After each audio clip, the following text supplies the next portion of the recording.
네, 안녕하세요 여러분, 반갑습니다. 선생님이 지난 주말에 강의를 찍으려고 했었는데요. 여러분들 시험 문제 내느냐고 그것 때문에 조금 바빠서 강의를 못 찍었네요. 근데 시험 문제 내면서 되게 고민인 게, 솔직히 여러분들 수준을 모르니까 뭐 직접 만나서 이 문제 뭐 어떻게 풀고 푸는 모습 보면은 대략적으로 뭐 1, 2, 3등급을 뭐 판단하기 위한, 뭐 판단이 아니라 뭐라 그래야 돼, 구별하기 위한, 변별하기 위한 문제를 좀 내기가 쉬운데, 지금은 좀 어떨지 모르겠네요. 그래서 좀 약간 답답하지만, 만약에 중간고사가 쉬우면, 뭐 기말고사 때 어렵게 내면 되고, 그리고 중간고사가 어려우면 기말고사 때 조금 쉽게 내면 됐겠죠. 근데 요 파트 부분이, 좀 계산이 많이 들어가는 파트이기 때문에, 쉬울 수는 없을 것 같아요.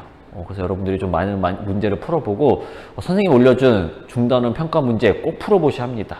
꼭 풀어보시고, 이제 선생님이 이제 이번 강의 때 아마 어떤 문제를 좀 풀었으면 좋겠냐, 이렇게 아마 설문을 올릴 거예요. 그때 여러분들이 이 문제 못 풀겠습니다 라고 하는 거 선생님이 그거를 이제 찝어서 풀어주도록 하겠습니다.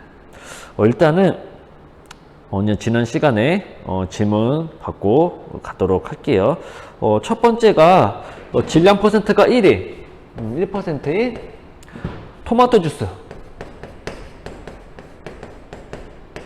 주스가 있다.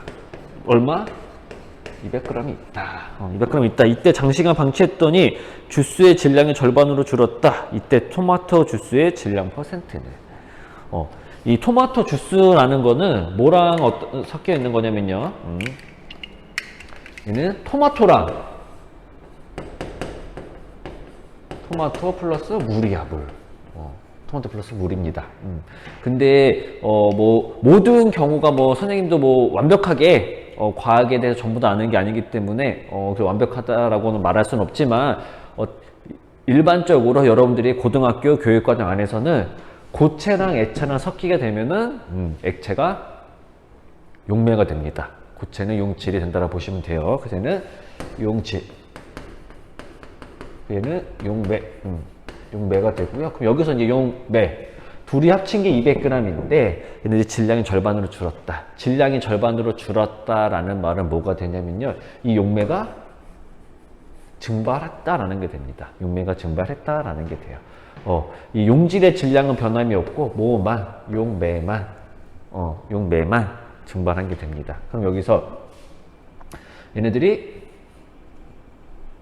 2g만큼 있고 용매는 얼마예요? 198g만큼 있는 상태겠죠. 그리고 토마토 200g, 질량 퍼센트 1, 이게 되는 거죠. 근데 이 더한 값이 일단은 200이 되는데, 얘네들 질량이 줄어가지고 얘네들이 절반으로 줄었대요. 이제 증발해서 이제 100이 됐대. 이때 얘네들은 변함이 없어요. 물만 증발한 겁니다. 그럼 이걸로 해봅시다. 100분의 2 곱하기 100 하면 얼마가 나와요? 2가 나오죠. 그래서 답은 2%가 되겠습니다. 그 다음 문제. 그 다음 문제는 되게 간단해요. 선생님이 이제 뭔가 어떤 문제, 몰롱도 문제인데 그 다음 거는 희석할 때 뭐라 그랬어요? NV는 N-V-. 이게 뭐냐면은 용질, 몰롱도 곱하기 부피는 용질입니다. 용질이 아니라 용질의 몰수.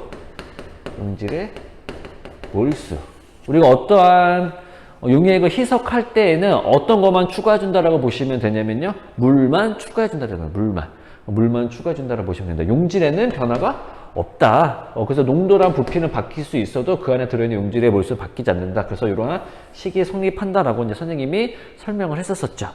문제가 뭐냐면요, 250ml 1몰 농도가 있대요. 250ml 1몰 농도가 있대. 여기에서 여기 있는 애들을 이제 xml 취해가지고 얘네들을 0.01이었나? 0.1몰 농도, 그리고 500ml로 만들었다. 이때 X값은 얼마냐? 굉장히 간단하죠. 여기 그대로 대입해보면 됩니다. 여기서 여러분 실수하면 안 되는 게 뭐냐면 이 MV, M 다시 그리고 V 다시에서 이 V를 250을 가져가면 안 되겠죠. 왜? 250에다가 물을 넣어가지고 500ml를 만든 게 아니라 어떤 상태에서 Xml만 취한 상태에서 용액을 만든 거기 때문에 여러분들이 250을 가져가면 안 됩니다. 그럼 여기 해볼까? Xml 이렇게 하면 여러분들이 그냥 합시다. Xml 곱하기 몰농도가 1 몰농도는 500ml 곱하기 0.01 이렇게 됩니다. 0.02 그럼 X값이 얼마예요? 딱 나오죠 X값? 5가 나오죠. 이게 얼마이기 때문에? 5이기 때문에 이렇게 되고 선생님이 몰농도 구할 때 부피는 반드시 리터로 하라 그랬잖아요. 근데 선생님 밀리리터를 쓰나요? 선생님 요거 한 거는요. 어차피 양쪽의 부피 단위만 맞으면 되기 때문에 이렇게 한 거고요. 선생님은 그냥 빨리 계산하려고 이렇게 한 거고, 이거를 여러분들이 이제 부피 단위로, 아니, 리터 단위로 고치고 싶으면 여기다 1000분의 1 곱하면 되겠죠. 1000분의 1. 1000분의 X 리터 곱하기 1 몰농도. 이 Xml 이게 이제 250ml 1몰농도라는 용액에서 얼마를 빼내도 이제 몰농도가 1몰농도로 똑같은 거예요. 얘네들은 또 마찬가지 2분의 1리터 곱하기 0.01 0.01 그럼 이거 계산해 주면은 어차피 X값 똑같이 나올 겁니다. X값이 똑같이 5ml가 나올 거예요. 이렇게 이런 식으로 이거는 계산해 주면 돼요. 그러니까 MV는 M-V-이다. 이렇게 여러분들이 이제 기억을 하고 계시면 될 것 같고요. 이제 선생님이 똑같은 질량만큼, 똑같은 양만큼 있었을 때 뭐가 용매가 되고 뭐가 용질이 되는가? 많은 친구들이 도저히 못 찾겠어요. 이렇게 하는데 맞아요. 못 찾는 게 정상입니다. 그거에 대한 정확한 문헌값이 주어지진 않았는데 그래서 보통 이제 화학에서는 똑같이 있을 때는 그렇게 되는 경우도 거의 없긴 한데 액체끼리 섞일 때 조금 그런 경우가 있긴 있어요. 용매, 그러니까 어떤 거 딱 하나를 용매라고 할 수도 없고 용질이라고도 할 수가 없어요. 그러니까 용매도 될 수도 있고 용질이 될 수도 있다. 이렇게 여러분들이 기억을 하고 계시면 될 것 같아요. 그렇게 하면 될 것 같고요. 그 다음에 질문을 받아보면 이제 요거는 이제 선생님 추가 강의 올렸을 때 질문한 학생인데 이 학생 이름이 CH3가 분자식이 될 수 없는 이유가 탄소가 4개의 결합을 못해서 4개의 결합만 할 수 있어서라고 하셨는데 탄소가 이중결합 또는 삼중결합을 통해 결합하고 금속 원소와 결합하면 분자식이 될 수 있나요? 일단은 금속이랑만 금속이 들어가는 순간 분자식이 될 수가 없어요. 금속이 들어가는 순간 예를 들면은 뭐 CaCO3라고 이런 경우는 CA 이가 플러스랑 CO3 이가 마이너스 얘네들이 이온 결합한 물질이기 때문에 얘는 단독적으로 이렇게 봐야 되는 거예요. 그래서 금속이 들어가는 순간 우리는 분자식이다라고 부를 수가 없습니다. 예를 들면 이제 CH3 자체가 이제 분자식이 될 수 없는 이유가 뭐냐면 하나가 더 결합을 해야 돼 얘네들은. 하나가 더 결합을 해야 됩니다. 탄소가 굳이 4개의 원자랑 결합을 안 해도 돼요. 3개의 원자라면 결합을 해도 됩니다. 이런 식으로 3개 원자랑 결합을 해도 돼요. 근데 얘네들이 여기가 이중결합이 아니라 이렇게 단일 결합으로 되어 있을 때는 뭔가 반드시 하나 붙어 있어야 돼요. 그래서 이런 물질은 아예 존재하지를 않습니다. 그래서 얘네들 분자식이라고 그래서 부를 수가 없는 거예요. 하나 팁을 선생님이 주자면 여러분들 문제 풀 때 실험식이 CH3인 CH3인 분자식은 무조건 C2H6예요. 여러분들 문제 풀 때 실험식이 CH3다. 그럼 무조건 분자식이 C2H6이구나. 에테인이구나 라는 거 알아야 합니다. 왜 그러냐면 이렇게 되는 순간 탄소가 3개 있을 때 포화탄화수소는 수소가 8개 갖고 있는 상태가 돼요. 근데 이 상태가 되면 탄소가 최대치로 수소랑 결합을 했어. 몇 개? 하나, 둘, 셋, 넷, 다, 일곱, 여덟, 하나. 들어갈 공간이 없습니다. 하나 들어갈 공간이 없어요. 그 이때 될 수가 없어. 탄소가 4개일 때도 마찬가지.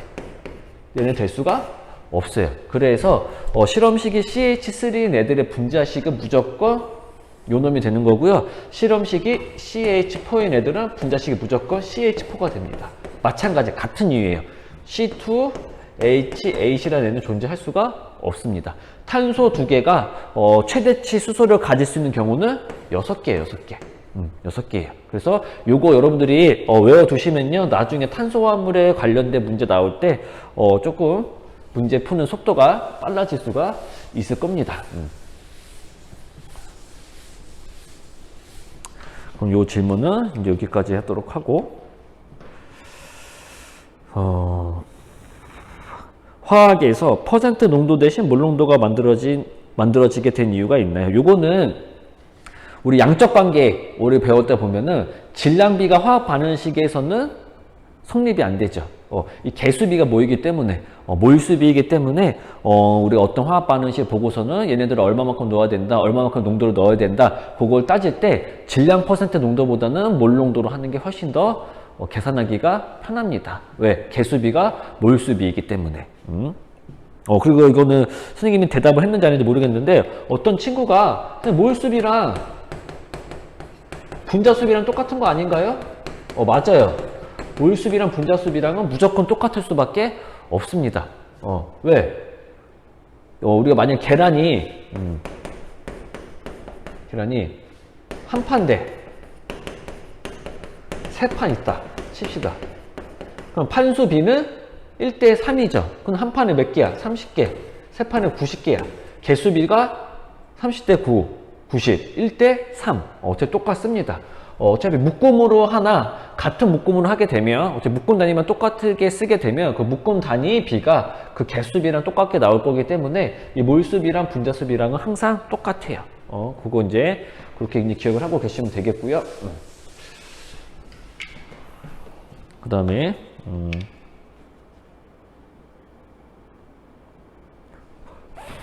어떤 친구가, 선생님, 용매, 용질 그거 할 때, 시간을 두고 증발하는 것이 용매이고, 질량이 유지되는 것이 용질 아닌가요? 이것도 어느 정도 맞는 것 같네요. 그리고 어떤 친구는 강의에서 공기가 균일 혼합물이라고 하셨는데, 보통 산을 올라가면 중력에 의해 산소가 점점 부족하다고 들었습니다. 맞아요.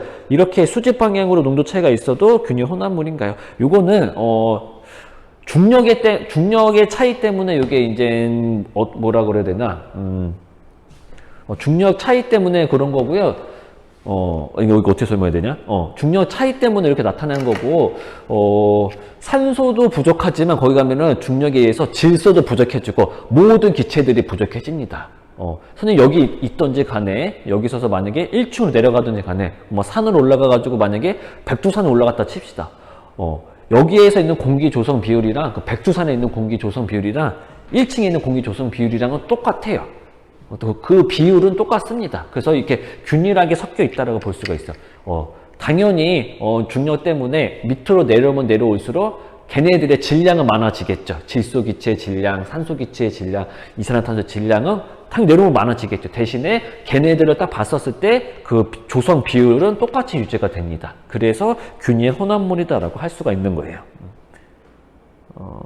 그럼 요거는 이제 이렇게 하고요. 이제 지난번 강의 보면은 몰 농도는 온도에 따라 변하기 때문에 몰랄 농도를 사용하기도 하고 또 노르말 농도라는 것도 있다고 들었는데 다른 농도들에 대해서도 궁금합니다. 요거는 선생님들 개인적으로 오면 설명해 줄게요. 지난번에도 말했다시피 이 화원까지는 퍼센트랑 질량 퍼센트랑 몰 농도만 나와 있기 때문에 그렇게 하는 거고 이제 간단하게 설명하자면 노르말 농도는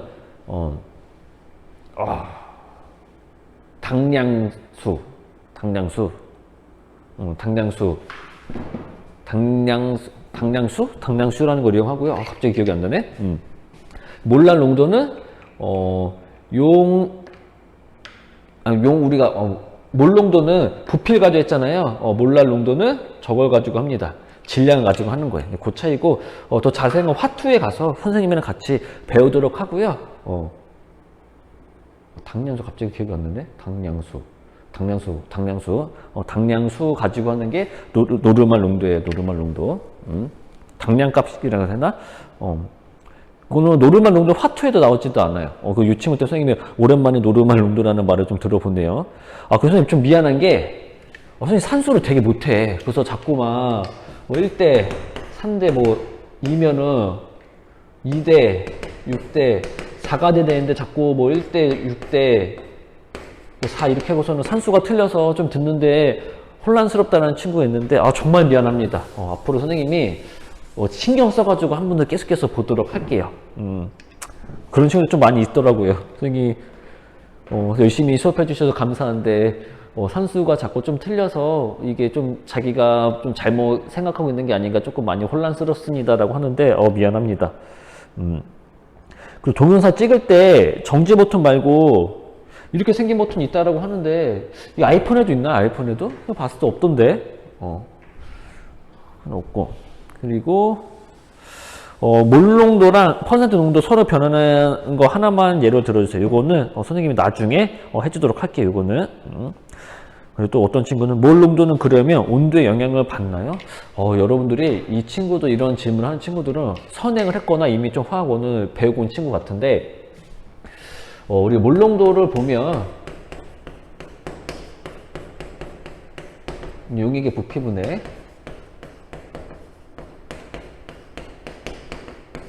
리터 단위를 쓴다고 했었죠. 용질의 몰수, 용질의 양, 용질의 몰수 이렇게 구한다고 했었는데, 기체 같은 경우는요 온도와 압력에 따라서 거리가 확 변합니다. 굉장히 예민해요. 그래서 온도와 압력에 따라 가지고 같은 온도와 압력에 따라 가지고 같은 양이다 하더라도 부피가 달라집니다. 근데 고체나 액체 같은 경우는 온도나 압력이 변해도 우리 눈으로 봤을 때는 차이가 안 납니다. 어떤 차이가 안 나냐면 결합의 길이가 차이가 안 나요. 근데 실제로는 결합의 길이가 차이가 있습니다. 눈에 보이지는 않지만 결합의 길이가 차이가 있다라는 말은 그 결합의 길이마다 그 결합의 길이가 예를 들어서 이렇게 이제 돼 있어. 얘네 부피가 요거만큼 있는 거고, 얘네들이 조금 결합의 길이가 길어져 가지고 이렇게 하면은 이만큼 이제 부피를 차지한다고 보면 돼요. 그래서 결합의 길이가 길어지면 길어질수록 부피는 커진다라고 보시면 됩니다.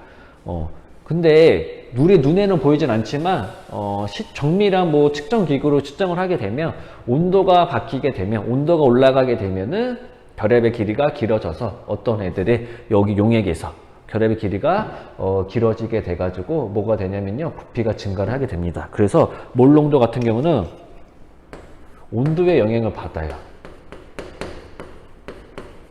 온도의 영향을 받습니다. 그래서 선생님 그러면 온도의 영향을 안 받는 농도도 있어야 되지 않을까요? 그래서 온도의 영향을 받지 않는 온도의 영향을 받지 않는 몰농도가 바로 몰랄 농도입니다. 왜? 얘네들은 부피를 가지고 분모에 부피가 들어가는 게 아니라 질량이 들어가기 때문에 몰랄 농도 같은 경우는 온도의 영향을 받지를 않습니다. 요거만 여러분들이 알아두시면 될 것 같아요. 여기서 여러분의 질문은 여기까지 해서 다 끝났는데요. 요거는 아니지, 또 확인 문제 남았구나. 선생님 하나만 좀 더 이제 추가적으로 여러분 설명하자면, 용액이 만들어져야 될 조건이 있습니다. 요거 마이크를 용액에 만들어진 조건이 있어요. 용액은 일단 어떤 거랑 어떤 거 섞어야 돼. 용매랑 용질이 섞여야 되겠죠. 용매를 동그란 요걸로 표시할게요. 근데 용매가 어떤 물질인지 모르겠지만은 이렇게 용매 입자들이 이렇게 결합되어 있고, 용질은 선생님이 노란색으로 표현하겠습니다. 용질도 마찬가지로 이렇게 되어 있다라고 칠게요. 그럼 얘네들이 섞여가지고 용액이 된다라는 말은요, 얘네들이 서로 섞인다라는 말이에요. 이때에는 어떠한 힘밖에 없냐면, 어떠한 힘만 작용을 하게 되냐면, 이러면 좀 이런 어떤 힘만 적용이 된다면 좀 많으죠. 그렇지만 여기서는 얘네들 인력이라 합시다. 용매 입자들끼리 인력밖에 없는 거고 여기에서는 용질 입자들 사이의 인력밖에 없어요. 근데 이 안에 뭐가 비집고 들어가야 되냐면은 이런 용질인 애들이 비집고 들어가야 돼요. 그래야지만은 얘네들이 섞인다라고 볼 수가 있어요. 그 말은 뭐냐면 이러한 애들의 결합이 끊어져가지고 이 사이에 뭐가 만들어져야 되냐면요.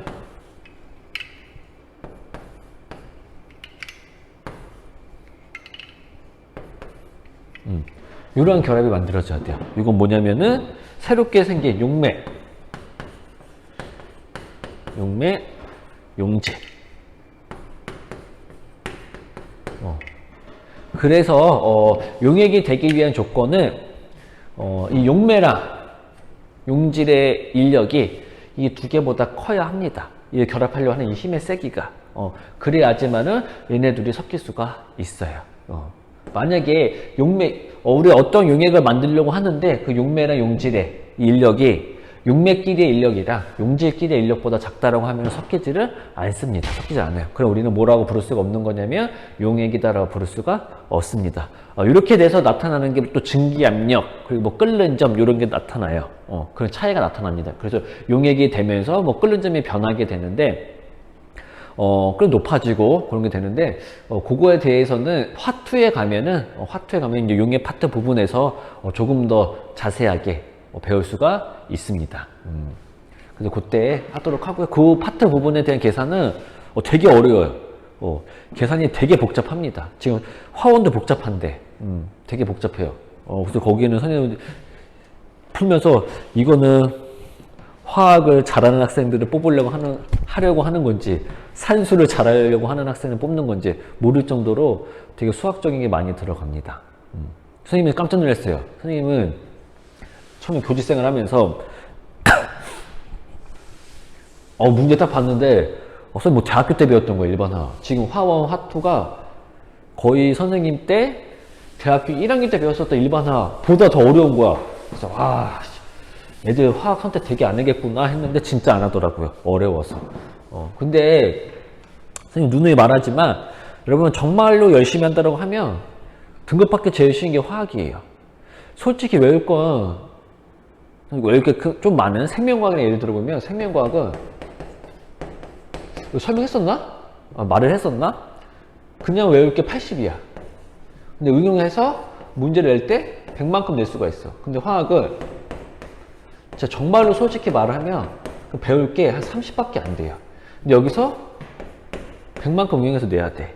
100만큼 내야 돼. 그래서 나중에 여러분들이 이제 지금은 당연히 1등급을 목표로 하겠지만 나중에 되면은 선생님 저 그냥 최저를 맞추려고 3등급만 할게요. 3등급만 목표로 할게요. 하면은 정말로 3등급 받기 쉬운 게 화학이에요. 진짜로. 선생님이 외우라는 거 외워 이거만 하고서는 좀 너무 기계식에 대해서 좀 안타깝긴 하지만 어찌됐든 간에 평가는 해야 되는 거니까 수능에서는 점수를 보고서 판단하기 때문에 선생님 외우라는 거 외워 이거는 외우지 마 이거만 잘 따라오면은 정말 한 명도 안 빠지고 3등급 받을 수가 있어요. 한 명도 안 빠지고 최하가 3등급 이거 되게 괜찮지 않니? 아무리 시험을 못 봐도 3등급을 기본적으로 가져갈 수가 있는 거야. 나머지 한 두세 문제를 가지고서는 1등, 2등급 판별하는 겁니다. 나머지 문제는 정말 쉬워요. 정말 쉬워.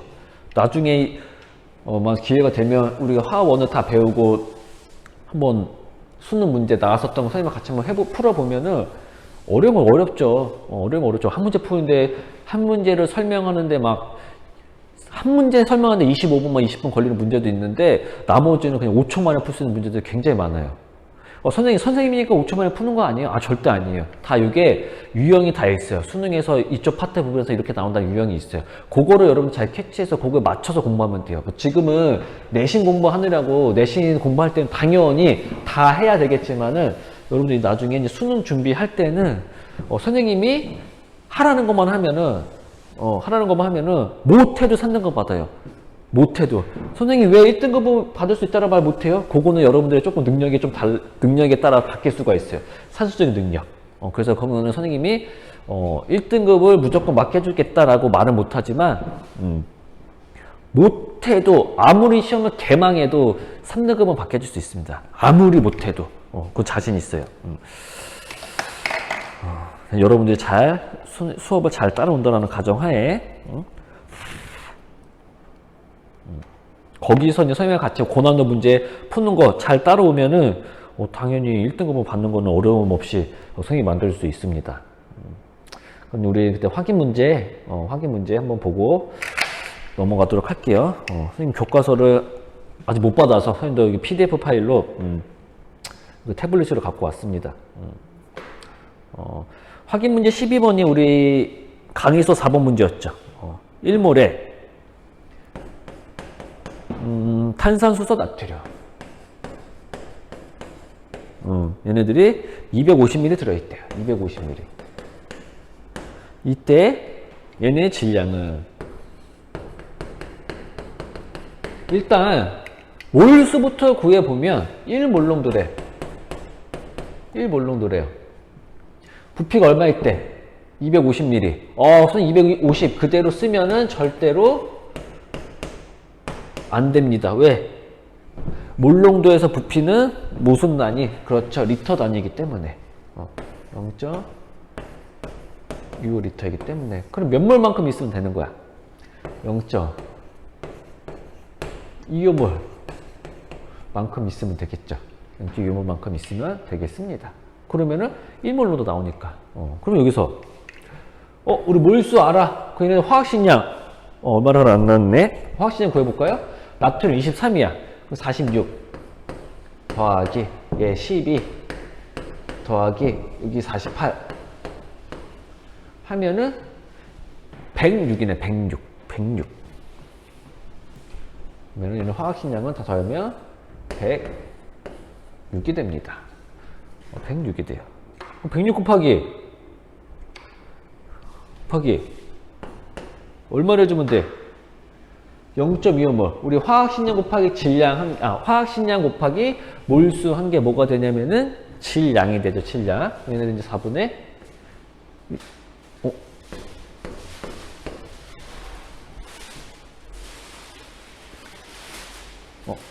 감사합니다. 질량이 되죠. 그래서 요거를 계산해 주면 답이 됩니다. 답. 계산해 볼까요, 이거? 106 26 26.5 26.5 되겠죠? 그래서 이거는 답이 26.5g입니다. 대부분의 학생들이 다 잘 한 것 같아요. 방금 전에 다른 선생님이 강의는 더 열심히 하라고 커피를 주고 하셔가지고요. 13번 문제 보시면 포도당 18g이 있대요.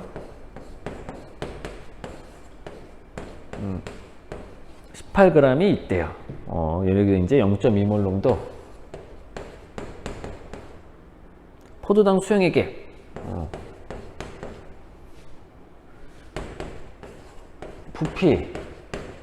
부피는 선생님이 여러분들한테 하나 권유 싶은 거는 권유가 아니라 이거는 외우라고 하고 싶어요.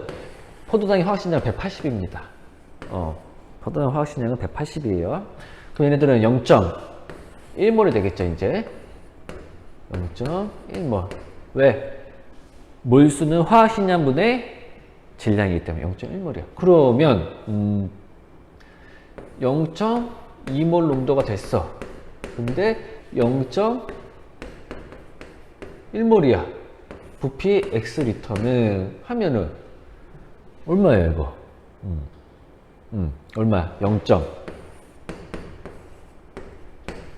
0.5리터가 되겠죠. 5리터. 만약에 선생님이 시험 문제에서 부피는 해서 리터로 이렇게 했어요. 근데 여러분들이 0.5리터를 안 쓰고 500ml는 이거는 무조건 틀린 거예요. 왜? 선생님이 무슨 단위를 구하여라, 리터 단위로 구하여라 라고 했기 때문에 500ml를 쓰면은 틀립니다. 그 문제는 그냥 아무런 부피 단위 표시가 없으면 상관없는데 이렇게 쓰면은 틀리게 돼요. 선생님 그 빵점인가요? 그건 아니죠. 부분 연수는 가져가겠죠. 선생님은 단위를 중요시 하기 때문에 지난번에도 말했었죠. 화학식량에다가 그람 붙이면 선생님은 가차없이 틀리게 할 겁니다. 가차없이 틀리게 할 거예요. 이렇게 된 거고요. 점점 배가 고파지네요. 커피를 주고 가셔가지고 잠깐 선생님이 그래서 잠깐 얘기 좀 하냐고 영상을 좀 잘랐어요. C, CO, 3, S 플러스 HCl. 이거 이 AQ는 뭐냐면 수용 액인 상태, 수용액, 수용 액인 상태입니다. 물이랑 섞여 있다라고 보시면 돼. 뭐가 HCl이.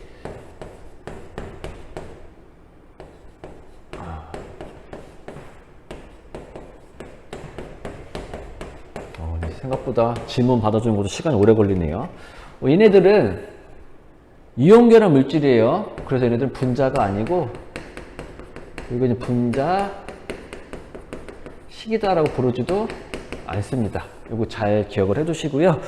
이제 문제를 보시면 얘네들이 화학 반응 식이기 때문에 이 개수비가 무슨 비다?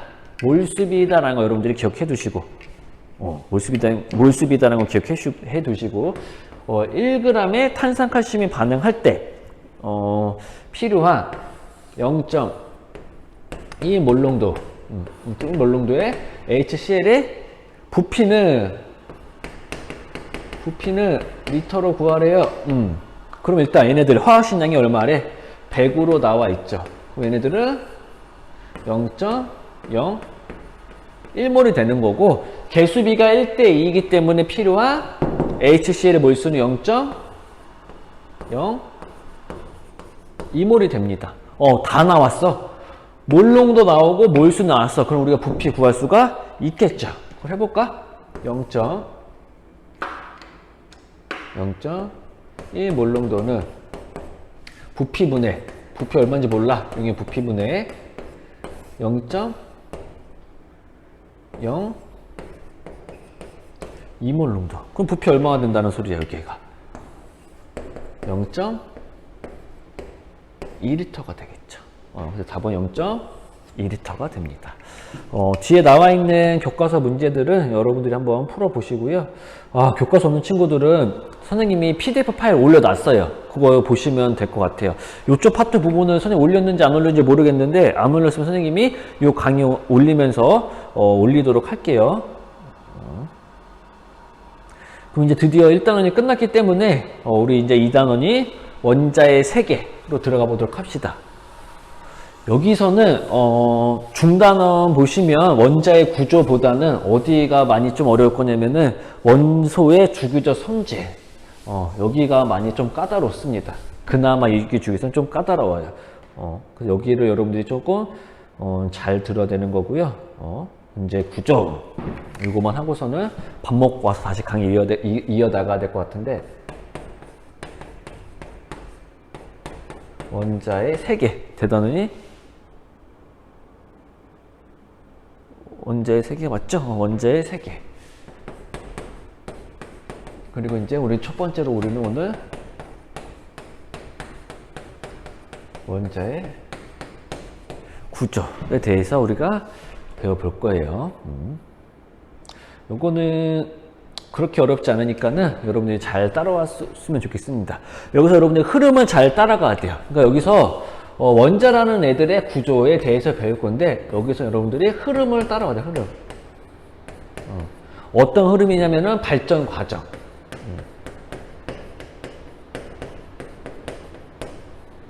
발전 과정의 흐름을 따라오셔야 합니다. 발전 과정의 흐름을 따라오셔야 돼요. 그러니까 어떤 말이냐면은, 어떻게 이제 원자의 구조가 처음에는 요런 식으로 설명이 됐었는데, 그 다음에 점점 이렇게, 발전이 됐다.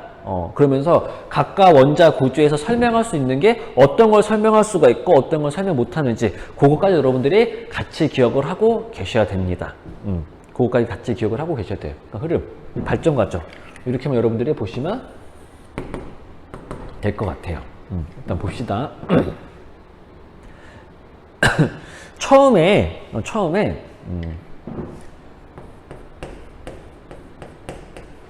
이 돌턴이라는 과학자가 여러분들 교과서 보시면은 몇 페이지냐면 55페이지 55페이지 위에 보시면은 돌턴은 원자는 더 이상 쪼개지지 않는 원자로 이루어져 있다라는 돌턴의 원자설을 주장합니다. 한마디로 원자는 이렇게 되어 있다. 이런 식으로 돌턴의 원자설, 이런 식의 돌턴의 원자설을 주장합니다. 이때 돌턴의 원자설에서는 얘네들이 뭐 전자의 개념도 없었고요, 뭐 양성자의 개념, 원자의 개념 하나도 없었어. 하나도 없었어요. 얘네들 그냥 원자는 더 이상 쪼개지지 않는 그냥 가장 작은 입자구나. 아무런 전하량 값도 나타내지를 않는구나. 이렇게만 우리가 나타냈었습니다. 실제로는 그게 아닌데, 이랬다가 어떠한 과학자가 일단 선생님이 큰 틀부터 설명하고서 나가도록 할게요. 그러다가 어떤 과학자가 톰슨이라는 과학자가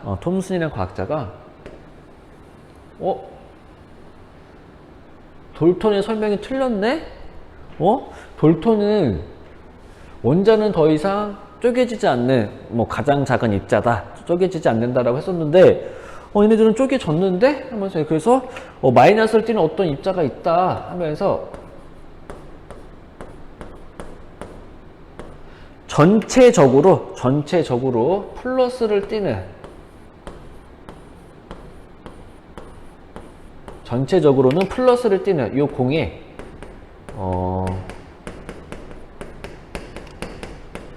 마이너스 입자를 띠는 전자들이 박혀 있는 모형이다 라고 해서 여기서부터 이제 어떤 게 설명이 가능하냐면요, 전자 때부터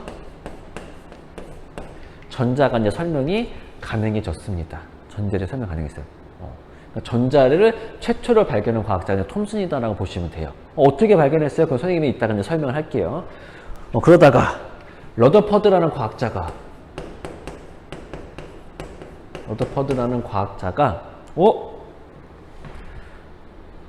또 나중에 또 자세히 더 설명하겠지만 이 톰슨의 원자 모형을 증명하려고 어떤 실험을 했다가 톰슨의 원자는 틀렸다. 여기 있는 애들은 플러스를 띠는 물질이랑 마이너스를 띠는 물질이 결합된 게 원자가 맞는데 톰슨에서는 전체적으로 플러스를 띠는 부분에 마이너스가 박혀 있는 요거는 우리 뭐라 부르냐면 푸딩 모형이라고 해요. 푸딩 모형. 푸딩 모형이라고 하는데 이런 모형이 아니다. 이 원자라는 애들은 중심부 쪽에 플러스를 띠는데 얘네들은 굉장히 작으면서 질량이 큰 애들로 되어 있다. 그리고 전하값은 플러스 전을 띈다. 그리고 그 주위에 이런 전자들이 자유롭게 움직이는 이러한 형태로 되어 있는 거다. 그리고 이 공간은 비어 있는 거다. 얘네들 막 돌아다니는 거다. 이런 식으로 이제 러더퍼드가 새로운 원자 모형을 제시를 합니다. 여기서는요, 전자의 개념도 당연히 설명이 가능하고요. 새롭게 원자핵 개념이 들어옵니다. 새롭게 원자핵 개념이 들어와요. 들어오다가 이제 보어라는 과학자가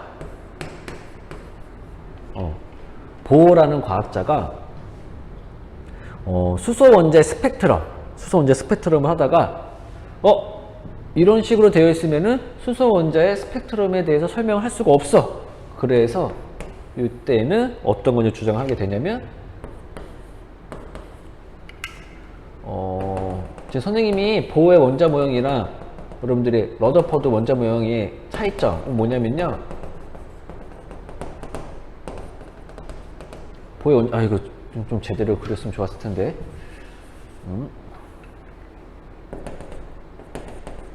이때부터는 이제 전자 궤도가 도입이 됩니다.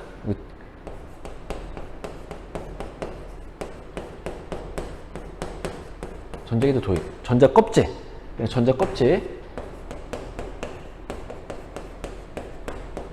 껍질이 도입이 돼요. 그래서 여기서는요, 이게 도입이 되고 얘네들은 전자도 설명이 가능하고 그리고 원자 핵도 설명이 가능하고요. 글씨가 못 쓰는데 더 못 써 보이네요. 원자 핵도 설명이 가능하고, 그 다음에 수소 원자 스펙트럼.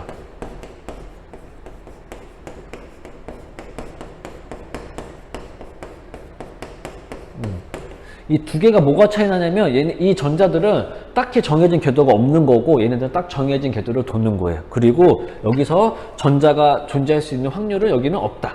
이 사이 공간에서는 없다. 여기 전자가 존재 못하는 거야. 어디서만, 이 궤도에서만 전자가 존재할 수가 있다. 라고 이제 보어가 또 이제 새롭게 뭐를 제시했냐면은 원자 모형을 제시합니다. 이러다가 이제 현대에 들어와서 여기는 우리는 이제 현대 원자 모형이라고 해요. 현대 원자 모형이라고 합니다. 이때는 그래, 보어가 제시한 건 맞지만 보어라는 과학자가 제시한 이 원자 모형으로는 수소 원자 스펙트럼만 설명이 가능한 거야. 수소 원자 스펙트럼만. 수소 원자 말고 다른 원자들, 수소 원자는 전자가 이제 하나밖에 없는데 다른 원자들은 스펙트럼을 설명을 할 수가 없어요. 그래서 나타난 게 바로 이제 여기서부터 오비탈이라는 개념이 들어옵니다. 오비탈. 전자가 저렇게 궤도로 있는 게 아니라 이렇게 원자 주변에 있는데 선생님 이거 그림을 좀 이쁘게 못 그려서는데 원자 주변에 이렇게 있다. 어디 있는지 모른다. 전자 구름의 형태. 어디 있지 모르지만은 이 점 어딘가에 있을 거다. 그래서 점이 촘촘하게 있는데 확률이 높아지는 거고, 촘촘하지 않은데 확률이 낮아지는 거고 해서 이제 전자 구름 하면서 여기서 새롭게 어떤 걸 도입하냐면은 오비탈이라는 걸 도입을 합니다. 오비탈. 이것도 선생님이랑 더 자세하게 알아보긴 할 텐데, 그래서 여기서는 전자도 설명이 가능하고 원자 핵도 설명이 가능하고, 당연히 수소 원자 스펙트럼 또 설명이 가능하고요. 나머지 원자들 다전자 원자의 스펙트럼 다전자 원자의 스펙트럼도 설명이 가능합니다. 요 흐름을 여러분들이 가져가야 돼요. 선생님이 이제 여기서 이제 돌턴의 원자 모형, 톰슨, 러더퍼드, 보어, 현대 원자 모형 자세하게 설명을 할 겁니다. 여러분들이 기억해야 될 건 요 대략적 흐름, 요 발전 과정을 꼭 기억을 해 두셔야 돼요. 그래서 어떠한 원자 모형에서는 어떤 게 설명이 가능하고 어떤 게 안 된다. 나중에 만약에 러더퍼드로는 수소 원자 스펙트럼 설명이 불가능해요. 그리고 톰슨의 원자 모형으로도 수소 원자 스펙트럼 설명이 불가능해. 톰슨의 원자 모형으로 원자핵도 설명이 불가능해. 그래서 여러분들이 이 각각의 원자 모형이 어디까지 설명이 가능한지 그거를 여러분들이 기억을 하고 계셔야 돼요. 그거까지 여러분들이 기억을 하고 계셔야 합니다. 요거는 중요도가 많이 떨어졌지만 가끔씩 나오는데 다음 중 설명하고 있는 원자 모형은 하면서 나오는데 그 문제를 틀렸다. 정말 아쉬운 거죠. 그래서 이 정도만 여러분들이 일단 기억을 해두시고 계시면 되겠고요. 이제 밥 먹고 와서 선생님이랑 같이 한번 이제 각각에 대해서 좀 더 자세히 알아보도록 할게요. 지금 선생님 기억난 건데 아까 어떤 친구가 질문에 메니스커스에 대해서 한번 더 자세하게 설명해 주세요 라고 했는데 메니스커스라는 건 뭐냐면 나중에 여러분들 용액을 만들 때 이 눈금에서 이렇게 됐을 때, 그리고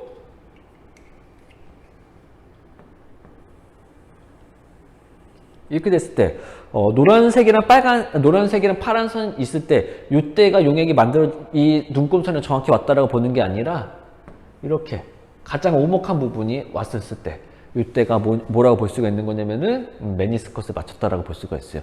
근데 용액에 따라서 이게 이렇게 볼록하게 된 경우도 있어. 그때는 볼록한 부분이거나 오목한 부분이 정확하게 여기에 눈금에 맞았었을 때 우리는 이 눈금을 읽어대는 거고, 이거를 우리는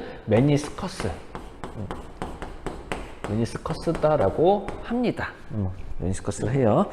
그래서 여러분들 지금 배웠었던 거 새롭게 배운 건 요거밖에 없죠. 질문 과정 빼고 하면 요거 일단 여러분들 반드시 기억을 하고 계셔야 되겠습니다. 여기서 가장 중요한 게 다 중요하지만 가장 중요한 게 이 보호의 원자 모형이랑 현대 원자 모형. 근데 2009 개정 교육이 되면서 교육과정이 개정되면서 이거 말이 안 나오니 이 보호의 중요성이 조금 떨어졌어요. 그리고 이제 현대 원자 모형에서 이 오비탈이 조금 더 자세하게 다룰 겁니다. 자세 뭐 양자수의 개념을 도입해서 자세하게 다룰 거예요. 아마 오늘 다 나갈 수 있을지 없을지 모르겠지만 우리 한번 열심히 한번 해봅시다. 그럼 여러분들도 밥을 맛있게 먹고 온 다음에 강의 계속 들어주세요.